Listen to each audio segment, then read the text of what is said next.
देखिए, तो चलो आज क्या बताने वाले हैं बोलो। ये कहाँ तक पढ़े थे रे? पिछला वीडियो कहाँ हुआ था रे?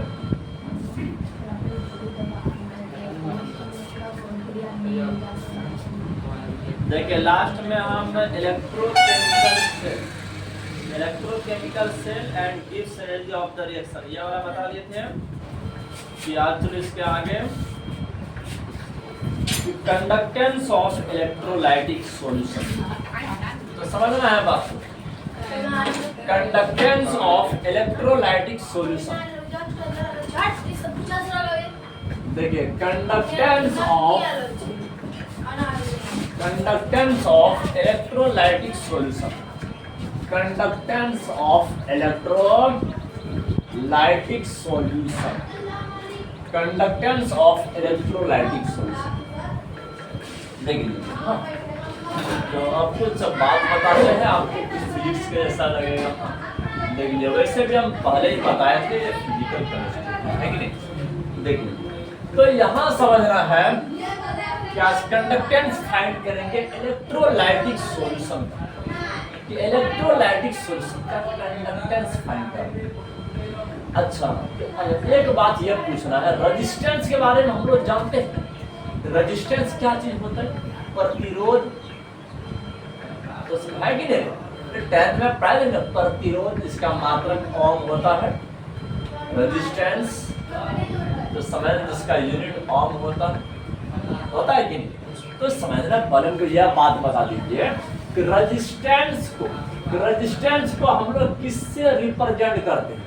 बता दीजिए कि resistance is represented by, common वाला बात बोलना है।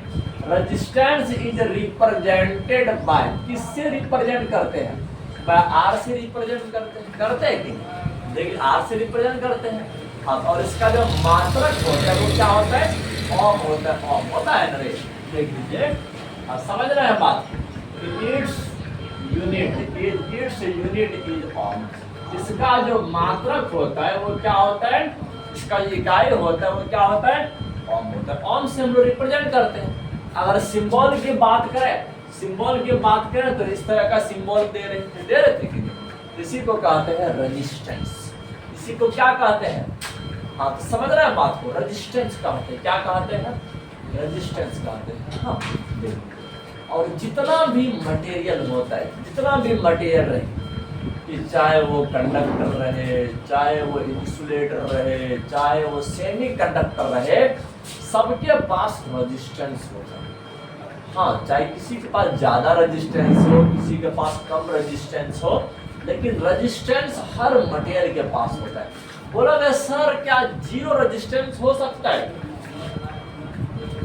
हाँ समझना बात को। बोलोगे सर क्या जीरो रेजिस्टेंस हो सकता है? हाँ जीरो रेजिस्टेंस भी पॉसिबल है। जीरो रेजिस्टेंस भी पॉसिबल है। दुनिया में एवरीथिंग इज पॉसिबल, हर चीज संभव है कि नहीं? अभी हमारा टेक्नोलॉजी इतना एडवांस हो चुका है कि हर इम्पॉसिबल चीज को पॉसिबल कर दिया।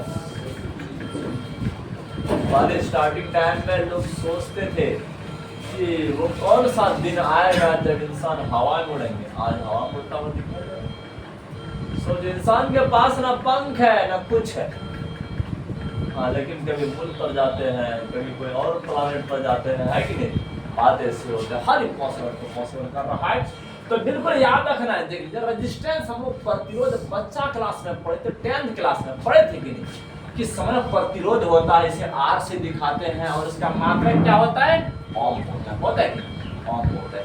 इस तरह से हम लोग बात के थे। अच्छा और इसके बाद क्या बात की थी बता दीजिए ना, बच्चा क्लास की बात करते हैं। देख लीजिए हाँ समझना है, डिपेंडेंस ऑफ रेजिस्टेंस, देख लीजिए समझना बात को, डिपेंडेंस ऑफ रेजिस्टेंस। तो अब हमको बता दीजिए कि रेजिस्टेंस किस पर डिपेंड होता है। बोलोगे सर काहे बच्चा क्लास का पढ़ा रहे? कि उस कंडक्टर के लंबाई पर डिपेंड होता है, उसके एरिया ऑफ क्रॉस सेक्शन पर डिपेंड होता है कि नहीं? अरे 10वां क्लास में यह फॉर्मूला पढ़े थे कि नहीं? देख लीजिए आप समझ रहे, इसके लंबाई के साथ डायरेक्टली प्रोपोर्शनल होता है और इसके एरिया ऑफ क्रॉस सेक्शन के पास इनवर्सली प्रोपोर्शनल होता है कि नहीं। और यह वाला कांस्टेंट था जिसे रजिस्टिविटी कहते थे, इसको हिंदी में प्रतिरोधकता कहते हैं ना रे। ये सब बात हम लोग को पता है। तो सबसे पहले हम क्या बोल सकते, देख लीजिए, रेजिस्टेंस जो होता है वो किसी भी मटेरियल का directly proportional to their length, उसके लंबाई के समानुपाती होता है और inversely proportional to its cross section area. अगर कोई भी मेटालिक वाला भी वायर ले लीजिए, उसके लंबाई के समानुपाती और उसका जो क्रॉस सेक्शनल एरिया है, जो मोटाई है, उसके व्युत्क्रमानुपाती होते हैं। हाँ, मतलब कि इनवर्सली प्रोपोर्शनल होते हैं। यह बात याद रखना है। देख लीजिए, रेजिस्टेंस जो होते हैं, देखिए, मतलब कि आज की वीडियो में सिर्फ बच्चा वाला बात कर रहे हैं क्योंकि ऐसा टॉपिक ही आ गया है कि नहीं, समझना है।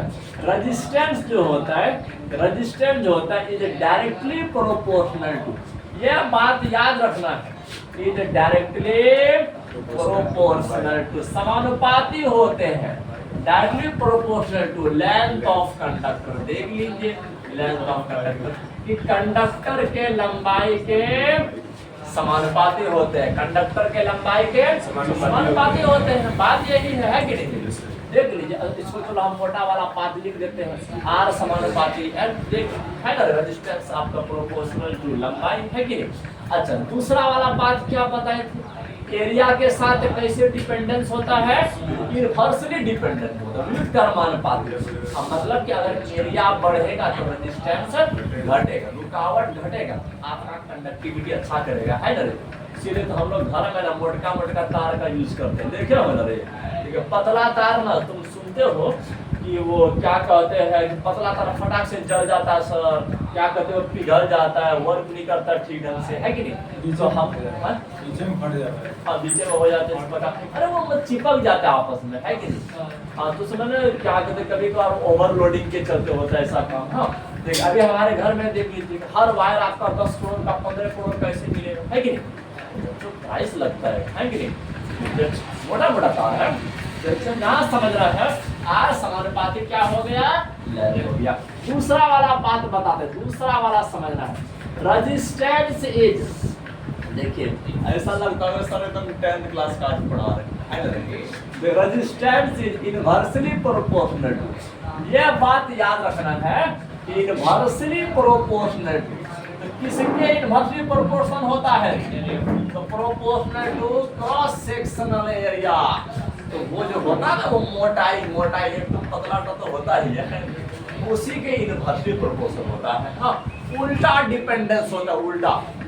तार जितना पतला होगा रेजिस्टेंस उतना ज्यादा होगा, तार जितना मोटा होगा रेजिस्टेंस उतना कम होगा, याद रखना है। हाँ, देखिए, inversely proportional to cross sectional area, ये बात याद रखना है, cross sectional area of conductor.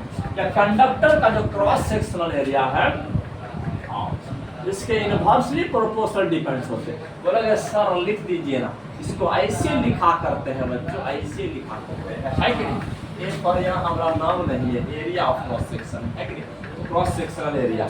चलो, तो इन दोनों इक्वेशन से हम लोग को क्या मिल रहे थे बता दीजिए। फ्रॉम एबव इक्वेशन से क्या मिल रहे थे, फ्रॉम एबव इक्वेशन से हम क्या बोल सकते हैं, आर समानुपाती एल है, डायरेक्टली प्रोपोर्शनल टू लंबाई है, और आपके इनवर्सली क्या है, ए है कि नहीं। देख लीजिए। अच्छा, तो अब इसके बाद इसी प्रोपोर्शनलिटी को हटाने के लिए हम लोग कांस्टेंट टर्म का यूज करते हैं, है कि नहीं। अरे बात को समझ रहे हो ना रे। अगर यहाँ कांस्टेंट टर्म का यूज करते हैं, उसी को रो कहा जाता है, रो ना नहीं बच्चों, आप समझना है, एल बट्टा ए हो गया। तो ये देख लीजिए क्या हो गया आपके पास, आर बराबर रो इंटू एल बट्टा ए हो गया। देख लीजिए, अब जहाँ देख लीजिए बच्चों, रो किसको दिखा रहा है, वेयर रो किसको दिखा रहा है, ये रजिस्टिविटी है। यह बात याद रखना है, ये रजिस्टिविटी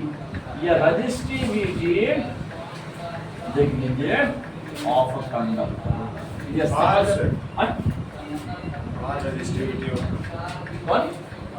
रो रजिस्टिविटी है सर, रेजिस्टेंस आर प्रतिरोध। तो समझना बात को कि रेजिस्टेंस जानते हो लंबाई पर डिपेंड करता है, उसके एरिया पर डिपेंड करता है, और रजिस्टिविटी ना नेचर पे डिपेंड करता है, नेचर पे, टेम्परेचर पे डिपेंड करता है, उन सब पर डिपेंड करता है। हाँ, याद रखना। देख लीजिए यहाँ पर रो है रजिस्टिविटी ऑफ इसमें कैसा सर, इसमें कैसा नेचर? अरे नेचर में समझ रहे हो, मतलब कि प्रत्येक एटम में इलेक्ट्रॉन की संख्या कितना है, जितना ज्यादा रहेगा, जितना ज्यादा फ्री इलेक्ट्रॉन रहेगा उतना वो ज्यादा कंडक्टिविटी दिखाएगा। हाँ, सिंपल बसंत है कैसे? वो सिंपल भाषा में बोलना है, मतलब कि अगर जानते हो, अगर कोई वाटर ले ली, उसमें तो इलेक्ट्रोलाइट डालते, क्या कहते हैं, नमक डालते जा रहे हैं, तो उस सॉल्यूशन में आयरन की मात्रा बढ़ते जा रहा है, बढ़ते जा रहा है, तो अब वो इजीली ढंग से इलेक्ट्रिक करंट को कैरी करेंगे कि नहीं? तो बिल्कुल इसी को कहते हैं कंडक्टिविटी। हाँ, मतलब कि आप कितना वाटर यूज किए उस पर डिपेंड नहीं करता। हाँ, इसका डिपेंडेंस हम बताएंगे, रजिस्टिविटी किस पर डिपेंड करता है, क्योंकि हमारे क्लास में बच्चों हर चीज है। रेजिस्टेंस किस पर डिपेंड करता है, कंडक्टेंस किस पर डिपेंड करता है, आपका क्या चाहते हैं, रजिस्टिविटी किस पर डिपेंड करता है, सब एक एक करके हाँ सबके बारे में पढ़ेंगे, कुछ भी नहीं छूटने वाला है। देखिए रो किसको दिखाते हैं, रजिस्टिविटी ऑफ कंडक्टर, याद रखना है। हाँ, देख लीजिए अब यहाँ पर, अब ये एल लंबाई को दिखा रहा है और ये याद रखना एरिया ऑफ क्रॉस सेक्शन है और आर रेजिस्टेंस है कि नहीं, देख लीजिए तो समझना बात को। हाँ, लेकिन अगर तुम इस रो का अब तुम यूनिट निकालना चाहते हो तो यूनिट भी निकाल सकते हो, इसमें कोई नुकसान नहीं है। यूनिट ऑफ रो का अगर निकालना चाहते हो तो निकाल सकते हो, इसी फॉर्मूला से निकल जाएगा। देख लीजिए आर बराबर क्या है, आर बराबर समझना है रो इंटू एल बाय ए है ना रे। देखिए रेजिस्टेंस को हम लोग ओम से रिप्रेजेंट करते हैं, इसके बाद रो का तो निकालना है, गुना लंबाई को मीटर से दिखाते हैं और बट्टा एरिया को मीटर स्क्वायर से दिखाते हैं। देखो मीटर मीटर गया दुनिया से, नीचे में बचा के नहीं, 1 मीटर, तो बच्चों बराबर में क्रॉस मल्टीप्लिकेशन होता है, तो ओम यहाँ मीटर के साथ हो जाएगा गुणनफल। अब बता दीजिए रजिस्टिविटी का यूनिट क्या हो गया, ओम मीटर हो गया कि नहीं। हाँ, तो अब थोड़ा सा हम आगे अपना बात को ले जाते हैं, समझ में आ रहे हैं ना रे। देखिए एकदम इजी ढंग से, अभी कुछ भी न्यू नहीं आया है बच्चों, 10 का कॉन्सेप्ट है कि नहीं। देखिए